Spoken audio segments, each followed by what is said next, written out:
On a trouvé que c'était un site quand même remarquable, où beaucoup de pêcheurs venaient passer leurs loisirs ici. Et puis nous, quand on voyait le site et que rien n'était fait, que c'était, je ne veux pas dire laissé à l'abandon, puisque c'est naturel, hein, et il me semblait bien de le mettre en évidence, de faire quelque chose de joli.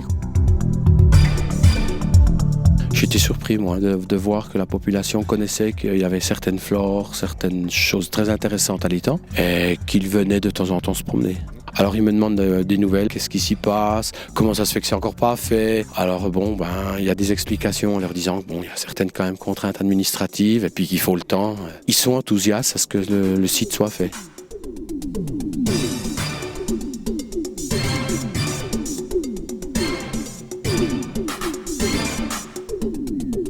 L'intérêt du projet, c'est à la fois de protéger le site et les milieux remarquables qui sont présents, comme les Moliniers. À moyen terme, nous allons aussi réaliser un sentier en platelage autour de l'étang pour permettre une visite et une appropriation du site par la population locale, et notamment faire venir des enfants en milieu scolaire.